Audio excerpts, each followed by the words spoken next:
Hello students, welcome to our channel law criteria. और आज हम पढ़ेंगे एलएलबी फर्स्ट ईयर का पेपर है जिसका एक प्रश्न है, भारतीय संविधान के संघात्मक तत्व एवं एकात्मक तत्वों की विवेचना कीजिए। ये एलएलबी फर्स्ट ईयर में ये पूछा जाता है, तो इसमें आपको इसका आंसर किस प्रकार देना है आज हम आपको बताएंगे, ताकि आपके एग्ज़ाम में लगभग पूरे नंबर आ सकें इस प्रश्न के अंदर। तो इसमें प्रश्न है कि भारतीय संविधान के संघात्मक तत्व की एवं एकात्मक तत्वों की विवेचना कीजिए। इसमें आपको लिख देना है, पहले हमारे संविधान के बारे में थोड़ा सा लिख देना है। संघात्मक संविधान के तत्व आपको लिख देने हैं। सबसे पहले पॉइंट्स आपको सभी लिख देने हैं, जैसे कि हमने आज लिखे हैं 5 पॉइंट आपके सामने हैं। और उसके बाद में एकात्मक संविधान के तत्व लिखने हैं। आप चाहें तो पहले एकात्मक संविधान के तत्व लिख दें और उनके सारे पॉइंट लिख दें, और उसके नीचे इस प्रकार से संघात्मक और एकात्मक सभी दोनों के पॉइंट आप एक साथ लिख सकते हैं। उसके बाद उन सभी का वर्णन एक साथ आप कर सकते हैं। तो इसमें शुरुआत कर लेते हैं कि भारत का संविधान के अंतर्गत एकात्मक संविधान में सभी शक्तियां केंद्र में निहित रहती हैं, जबकि संघात्मक संविधान में शक्तियां केंद्र व राज्य दोनों में विभक्त हो जाती हैं। आपको समझ आया होगा कि एकात्मक संविधान में सभी शक्तियां क्या होती हैं, केंद्र में निहित रहती हैं, जबकि संघात्मक संविधान में राज्य और केंद्र दोनों में विभक्त रहती हैं।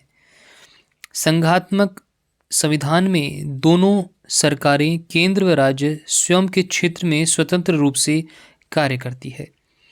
संघात्मक में दोनों सरकारें अपने क्षेत्र में एकदम स्वतंत्र रूप से कार्य करती हैं, लेकिन एकात्मक संविधान में सभी राज्य केंद्र सरकार के अधीन रहते हैं।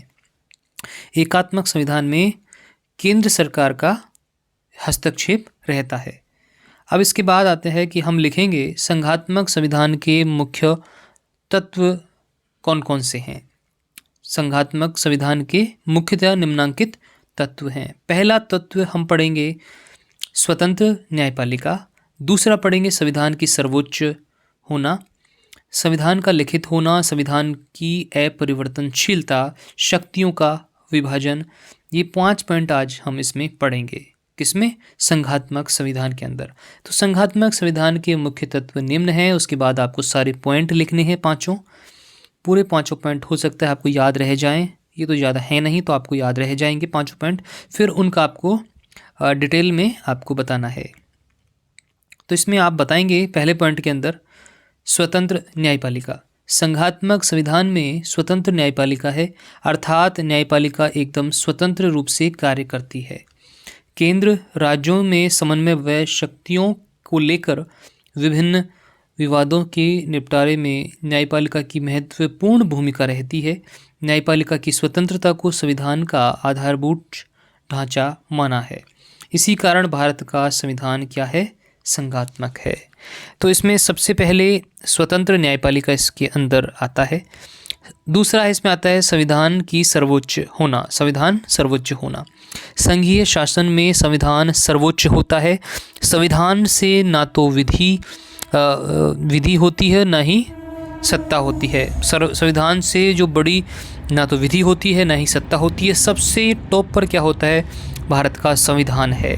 शासन के तीनों अंग, कार्यपालिका, विधायिका व न्यायपालिका, संविधान से ही अपनी शक्तियां प्राप्त करते हैं। इनका सृजन संविधान की ही देन है।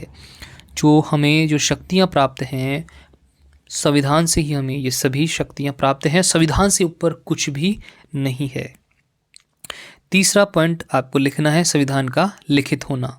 संघात्मक संविधान का लिखित होना ज़रूरी है।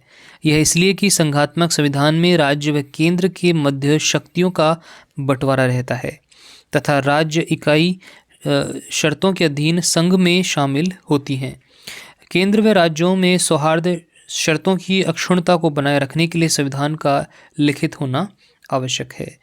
तो इसके बाद आपको संघात्मक संविधान में तीसरा पॉइंट आ गया, संविधान का लिखित होना। चौथा पॉइंट आपको लिखना है संविधान की अपरिवर्तनशीलता। संघात्मक संविधान का लिखित होने के साथ अपरिवर्तनशील होना भी आवश्यक है। संविधान इतना लचीला नहीं होना चाहिए कि उसमें जब चाहे आसानी से परिवर्तन कर दिया जाए, लेकिन साथ ही इतना भी कठोर नहीं होना चाहिए उसमें आवश्यकता पड़ने पर संशोधन नहीं किया जा सकते। हमारा संविधान न तो अत्यंत लचीला है और न ही अत्यंत कठोर है। देश एवं काल एवं परिस्थितियों के अनुसार इसमें परिवर्तन अथवा संशोधन किया जा सकता है। पांचवा पॉइंट आपको लिखना है कि शक्तियों का विभाजन। संघात्मक संविधान का उद्देश्य शक्तियों का विभाजन है। इसमें राज्य एवं केंद्र के बीच शक्तियों का विभाजन रहता है ताकि उनमें कभी टकराव उत्पन्न न हो। भारत का संविधान भी केंद्र एवं राज्यों के बीच शक्तियों का विभाजन करता है। इसमें 3 सूचियां बनाई गई हैं जिनमें संघ सूची, राज्य सूची व समवर्ती सूची शामिल है। संघ व राज्य सूची में विधि बनाने की शक्ति संसद एवं राज्य विधानमंडल को है। समवर्ती सूची में संसद एवं राज्य विधानमंडल दोनों द्वारा विधियों का निर्माण किया जा सकता है। मतलब संघ व राज्य सूची में विधि बनाने की शक्तियां संसद और राज्य विधानमंडलों को है, लेकिन समवर्ती सूची में संसद व राज्य विधानमंडल दोनों द्वारा विधियों का निर्माण किया जा सकता है। ये तो हो गए संघात्मक तत्व संविधान के। अब आता है एकात्मक संविधान के तत्व कौन कौन से हैं। तो आपको सबसे पहले लिखना है कि एकात्मक संविधान के तत्व निम्न प्रकार हैं। फिर आपको पॉइंट्स लिख देने हैं, पहला, दूसरा, तीसरा, चौथा, पांचवा और छठा। पहले पॉइंट में राज्यों की सृजन की शक्तियां हैं, राज्यपाल की नियुक्ति है, तीसरा है एकल नागरिकता है, चौथा है आपात उद्घोषणा है, पांचवा है अखिल भारतीय सेवाएं और छठा संसद की विधायी शक्तियां। ये एकात्मक संविधान के तत्व हैं। पहले तत्व का हम वर्णन करते हैं। तो पहले तत्व में आपको लिखना है कि राज्यों की सृजन की शक्तियां। संविधान के अनुच्छेद 3 में नए राज्यों के सृजन करने में संसद को कई शक्तियां मिली हुई हैं, जिनमें से नए राज्यों का सृजन, किसी राज्य की सीमा में कमी या वृद्धि, किसी राज्य की सीमा में परिवर्तन, किसी राज्य के नाम में परिवर्तन आदि।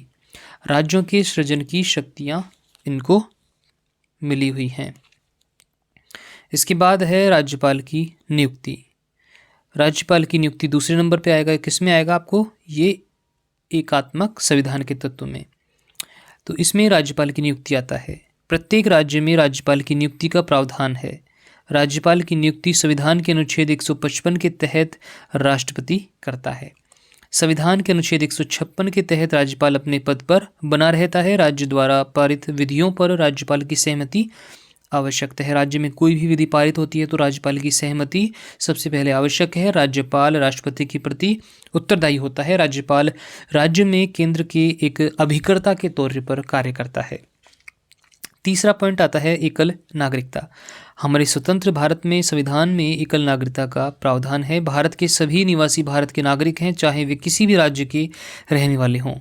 कोई भी व्यक्ति राज्य की नागरिकता का दावा नहीं कर सकता है। एकल नागरिकता की यह व्यवस्था एकात्मक संविधान का लक्षण है।